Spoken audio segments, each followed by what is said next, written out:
Hey guys, I wanted to hop on today and talk to you about leadership in terms of growing your business. Those two obviously go hand in hand, and where might you be getting hung up in your ability to create duplication in your teams? We all know that the processes are there, and we know the answer to, like, what am I supposed to be doing to duplicate my team. It's all laid out on the team page. We've had team calls about it. There's training sessions that go on with corporate.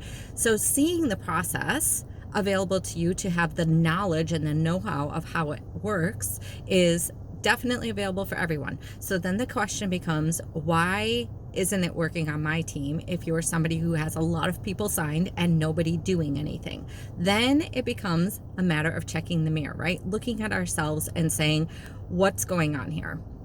What am I doing? What lid do I have on my own leadership ability that's preventing my team from actually stepping into action? So this could be things like, am I lacking confidence in what I'm doing? Do I have a clear and solid vision of where I am going? Do I have a solid belief in what I am doing? Do I have confidence, back to that first one, do I have confidence enough to go and approach somebody and guide them through the processes, hand holding them for the beginning couple of weeks, 2 to 4 weeks? Or am I sitting in a state of fear of failure? So if I even approach them, I'm going to have like fear that I'm stepping into a position to try to train, and what if I don't do a good enough job to give them the things that I'm saying are available to them? There could be a fear of being pushy, and that you are telling somebody what to do, and that is outside of your comfort zone. There could be a fear of their judgment on you, that you're trying to get them to do something they might not want to do.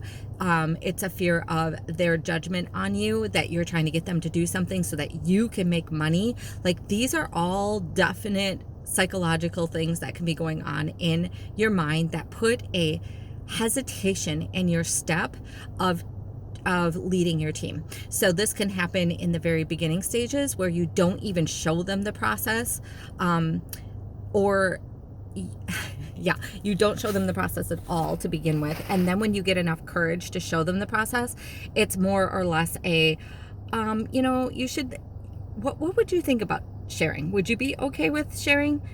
Because lots of people need what we have, and it's not that hard to do. And we have lots of really good events, so it makes it easy. So what do you think? Would you be open to sharing? That's the type of invitation for your team if you are hesitant in one or multiple areas that I just mentioned, right? Let me give you an example of what it looked like when I joined this business. And this, by the way, let me clarify, this has nothing to do with like, oh my gosh, I'm so amazing, I knew exactly what to do, and why doesn't everybody just do this? It's not like that at all. Trust me, I can tell you plenty of areas that I have mucked things up over the years. But one thing that I did right, and I want to share that with you so you can learn and grow yourself, is I honed in on passion and belief more than anything else when I got started in this business. I've talked about this before, right? When I signed on, I was so absolutely certain about what I was doing that I couldn't stop myself from screaming. Like, I was just like, oh my gosh, you guys, you are going to die when you see this. This is amazing. You have to do this, and definitely share, because the compensation plan is amazing. We can help all these people. You can make money. They can make money. Like, this is amazing, right? That's how I approached people when I got started with this business. And I like to think I have a pretty high level of excitement and belief in this business still to this day. Maybe I don't run around quite that excited because it was brand new to me, right? And that's a lesson to be learned about launching people the moment they sign with their products, right? Because that's how they feel the moment they sign with their products. 3 weeks later, 3 months later, they're not staying in Christmas morning mode, which is, right, Christmas morning is like get up and you first see your presents and you're like, oh my gosh. Like, what child or person wakes up 3 weeks or 3 months after Christmas morning day and grabs their gift and goes, oh my God, oh my God. Like, nobody does that, right? The moment is in the moment. At the moment they open their gifts, it's the same moment as when they are making that purchase. That's their highest level of excitement. And are you providing belief into them at that moment to say, yes, aren't you so excited? I'm so excited for you. Let's share with your family and friends and see who wants to be just as excited, who wants to do this with you, who wants to be your accountability partner, who wants to get healthy and lose weight and earn a little bit of income at the same time right along with you. I'll host an event, you just invite. Sound good?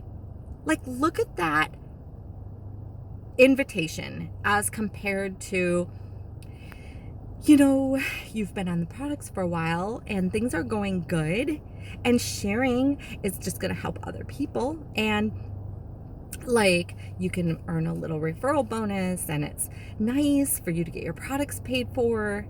Not that that is terrible, you guys, but I do think that there's a major difference in one over the other. And the reason why you are willing to do one over the other is it up in here and in here, right? Heart is passion, head is belief, and bringing those two things together and recognizing where you might be falling short to build passion, belief, and vision into your teams. This is insanely important. If your teams are not growing and duplicating, it's a matter of figuring out, where am I pushing back on the blessing to be a blessing for my team? Where am I pushing back out of discomfort, out of doing things that scare me in terms of whether I can do it right, whether it has the right outcome, whether or not I'm going to be judged, whether or not I'll be successful, whether or not they'll be successful? Like, all of these things keep you from being like, oh my gosh, I'm the excited one and I can't wait to get you where I am. You are just going to love this. This business is about creating a family of friends around you to do this with you and to enjoy the most incredible journey of changing lives over and over and over. Are you pouring that into your downline? Or are you saying, I can't wait for you to get your products, because that's where you're comfortable. I can't wait for you to get your products. I'll be in touch with you. I'll give you the list of the how-tos, how to take your products, right? And we're just gonna, you know, make sure that you get the best out of these products. And, you know, when you get a testimonial, maybe you can post it on Facebook. That'd be great. Like, there's a very big difference between all of these things. And so I kind of wanted to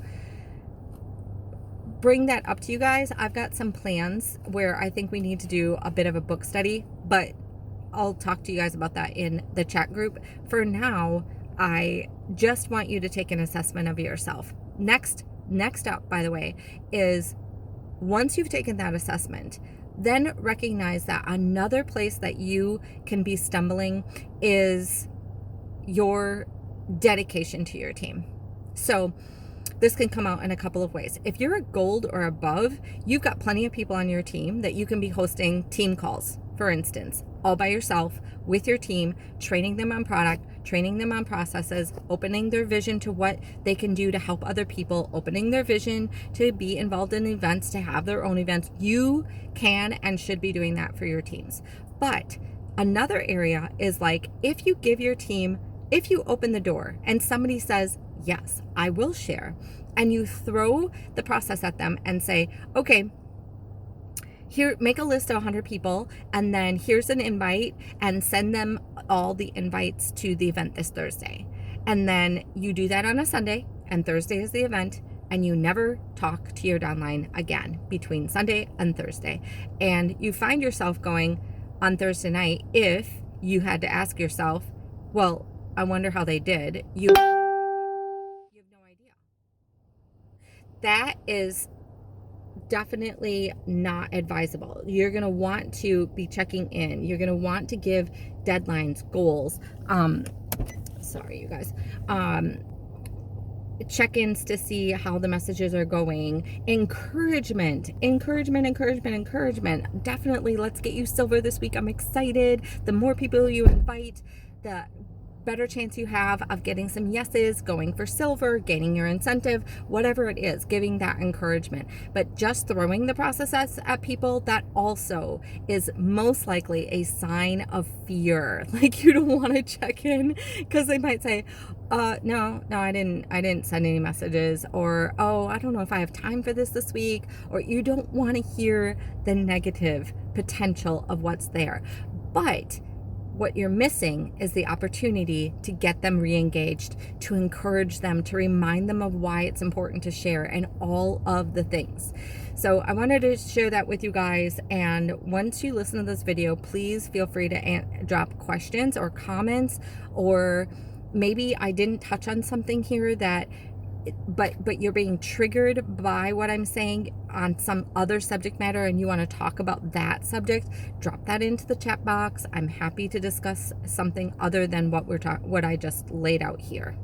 And yeah, that's it. Hope this helps.